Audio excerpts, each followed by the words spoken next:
Hey, good morning, everybody. I'm going to give this a couple minutes before I get into content just to give everyone a chance to log on that's going to log on during the live stream. So, who all's here? You don't have to comment, but if you'd like to, comments are open, so you can just pop a comment on and let me know who you are if you're in the room.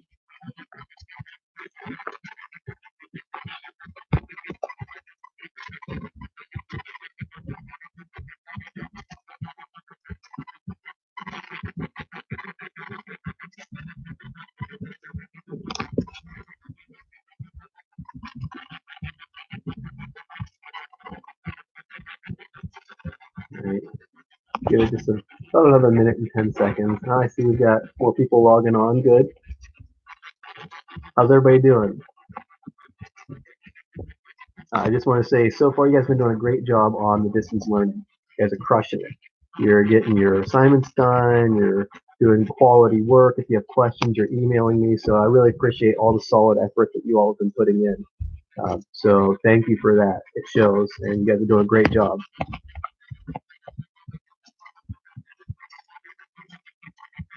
I'll give it about another 40 seconds before we get into content, just to make sure everybody gets a chance to log in. And while I'm doing the lesson, feel free to just comment, ask questions in the comments, and as I see them, I'll address them. So don't feel like you've got to wait for me to pause or anything like that. I'll try my best to multitask and check that out while I'm talking, and then come back to address it. About 10 seconds. Hey, what's up, Russell?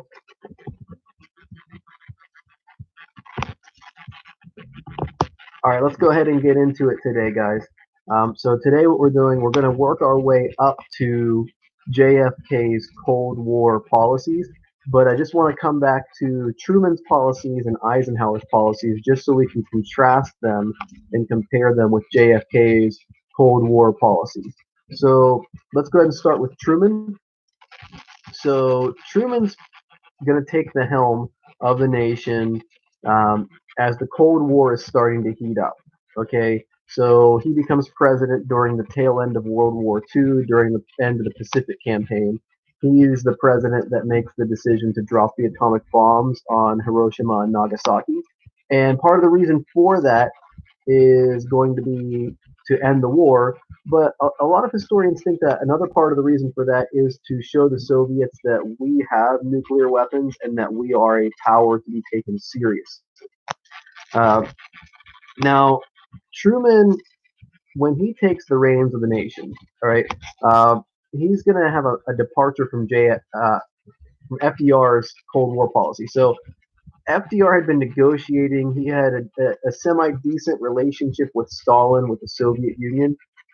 Truman kind of seems to think that FDR was a little too loose and not firm enough with the Soviets. So he's going to come up with what he calls his get tough policy.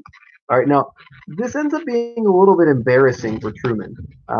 This is kind of a situation where Truman overestimates his abilities, and that's something I'm sure that we've all done at some point in our lives. But he overestimates his abilities, and he gets down to what he calls his get tough policy. And his get tough policy is very simply, he's going to play hardball with the Soviets. And hardball is something the Soviets are very good at. They're very stoic, very stern as far as their foreign policy is concerned. So Truman thinks that he's going to be able to strong arm the Soviets into complying with what America wants during this time. But it's just not going to work. So with his get tough policy, Truman meets with the Soviets at the Potsdam Conference. And at the Potsdam Conference, the Soviets are very firm in what they want as far as post World War II Europe is concerned. And Truman is very firm on what he wants for a very short amount of time. He goes into this saying he thinks that he's going to walk away with about 85% of what he wants for America. And he walks away with a whole lot less than 85% of what America wanted. So he ends up making concessions on a whole lot of things and having to admit that he's got a lot less control than he thought he had. So his get tough policy is kind of a flop. Um, as far as his Cold War policies, one major policy that we talked about was containment, the idea of keeping uh, a quarantine around any communist area because communism was seen as a dangerous doctrine. And so, if communism comes to an area, there's this idea called domino theory. And the idea of domino theory is that if one nation becomes communist, other nations are going to topple to communism in that area. So, the Truman Doctrine is the idea of containing communism wherever it is so it doesn't spread. And we're going to get involved in the Korean War over this idea of containment because communism comes to North Korea and it's starting to spread, or at least there's a threat of it spreading to South Korea and overtaking the entire Korean peninsula. And then from there, the thought is it's going to continue to spread throughout Asia. And theoretically, from this, all of Asia could fall to communism, or at least a lot of Asia could fall to communism. So we get involved in the Korean War, and the Korean War is not very successful. We fight. We have some strategic losses at first. We end up fighting to a stalemate. We make actually really good progress at first. Were pushed back by the Chinese, who joined the war, and then we fight to a stalemate, and we end up uh, fighting to basically where the division between North and South was before the war. Um, and there's an armistice line which was drawn, which exists to this day. So we didn't rid the Korean peninsula of communism, but we at least stopped communism from spreading all the way to the whole peninsula. It's just in the northern part of the peninsula now. So it wasn't seen as very successful. So Truman's Cold War policy, just to summarize, he had the get tough policy with the Soviets, didn't work. Containment, which really it was marginally successful. Communism didn't spread all over Asia, but it didn't really keep all of Korea from falling to communism because the North still fell. Um, all right. Any questions on Truman before I move on to Eisenhower and then to JFK?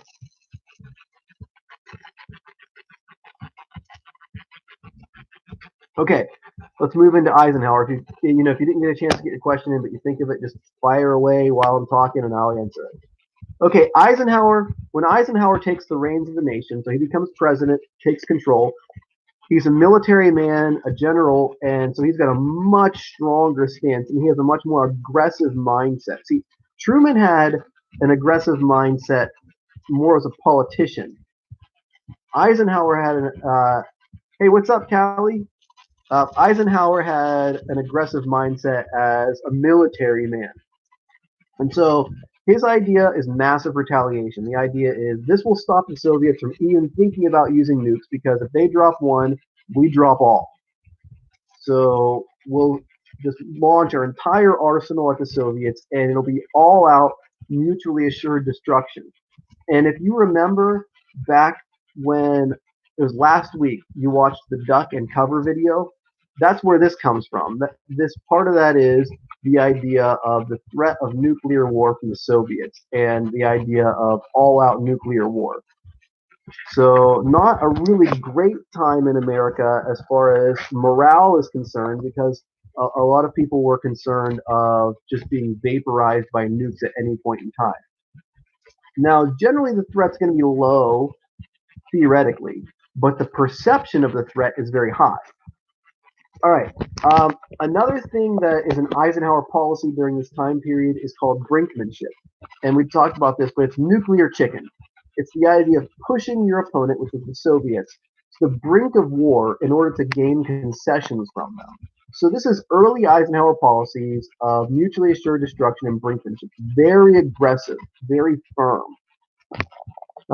However, towards the tail end of his presidency, even in the middle of his presidency, he's trying to make peace arrangements with the Soviets so we don't blow the world up. But the failure of those peace arrangements results from us spying covertly, which isn't, I think it's inherent in spying that it's covert, but spying covertly on the Soviets. We had a U-2 spy plane flying over the Soviet Union airspace. It gets shot down, and that just wrecks any peace attempts that we were making under the Eisenhower administration because the Soviets felt betrayed.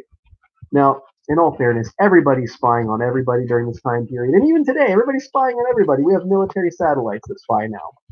But in this era, it was a big deal. And the big deal wasn't the spying, the big deal was the invasion of Soviet airspace. We flew in their airspace without permission.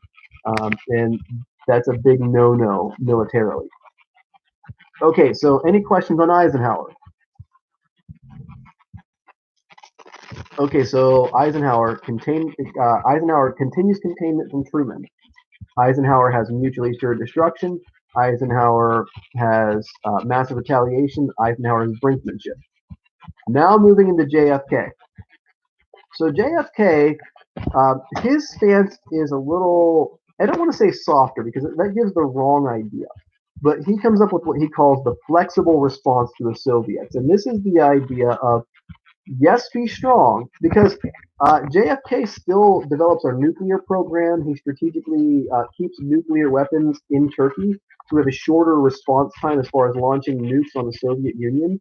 He firms up our special forces and our conventional military forces during this time period. So it's not like he's being soft.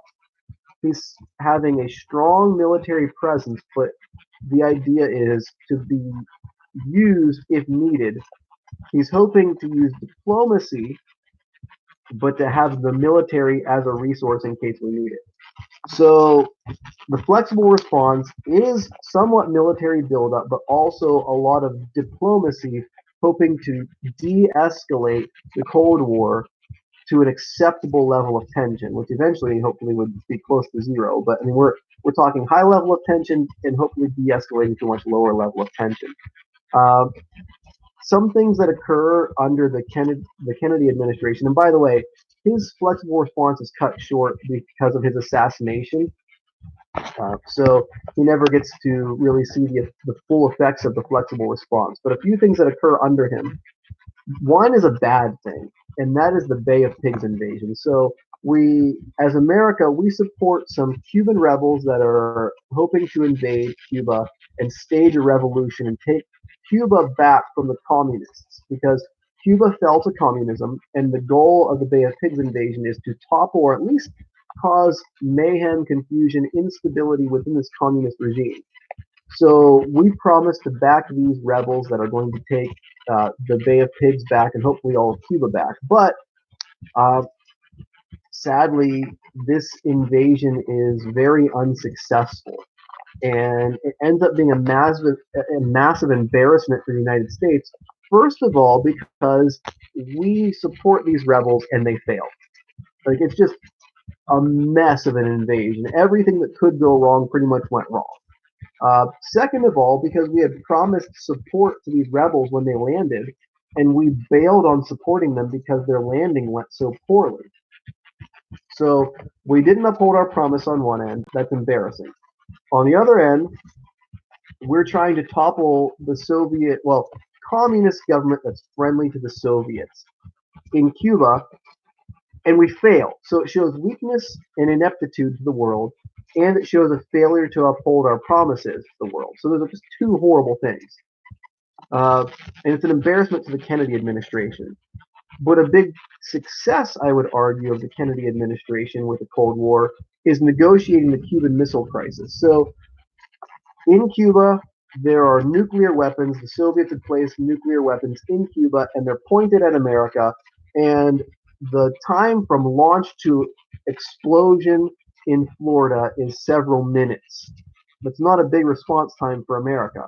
So this is a big challenge and a big problem. The Soviets have their nukes prepped and ready to launch at a moment's notice in Cuba, and we have our nukes in Turkey, which causes a lot of tension. And the Soviets want us to remove our nukes from Turkey. We want them to remove their nukes from Cuba. And everybody wants everybody to stand down, but nobody wants to be the first person to stand down, right? Because if you stand your nuclear program down and they don't stand theirs down, now you're at a major disadvantage. So there's a lot of tension during this time period, but Kennedy successfully negotiates a reduced tension, and he successfully gets the missile program in Cuba to stand down.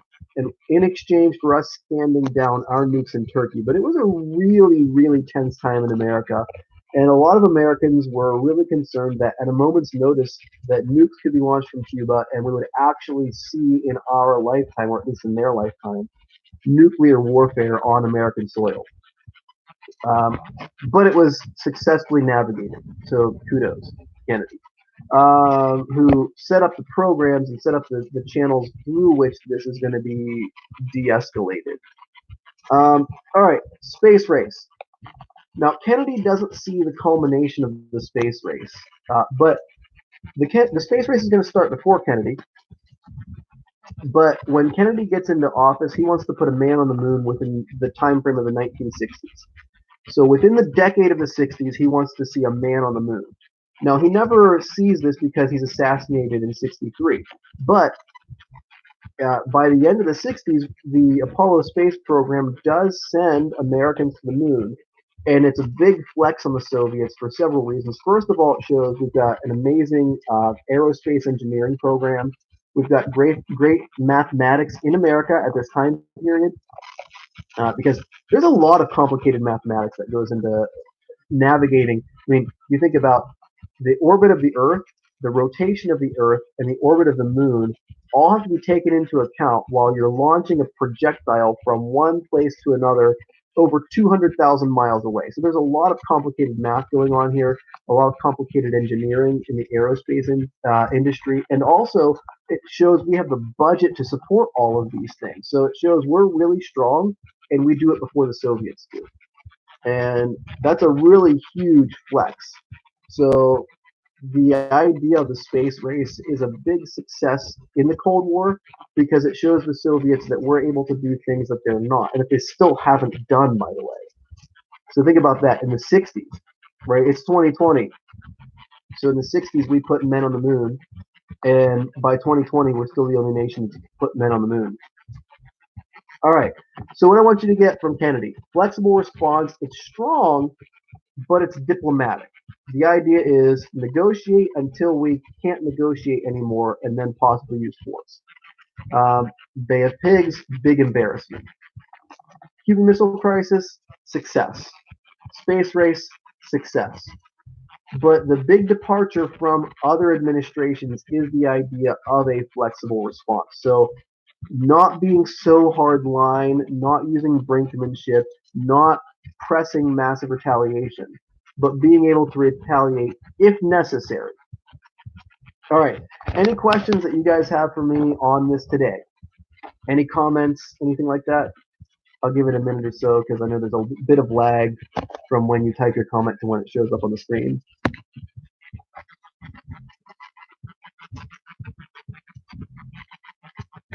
Just while I'm waiting to see if anyone has any questions or comments. Again, just want to encourage you guys. You guys are doing a great job on this distance learning. You guys are crushing your assignments. You all are asking questions through email if you have questions. So I'm really proud of you guys. I know this is a big change and departure from how we normally have done things, but you guys have adapted really well, and I'm really impressed and I'm really proud of all you guys. So keep up the good work, guys. You're doing a great job.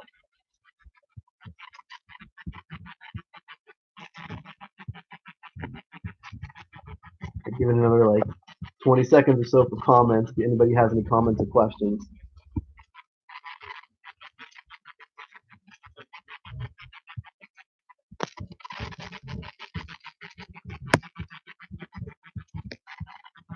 All right.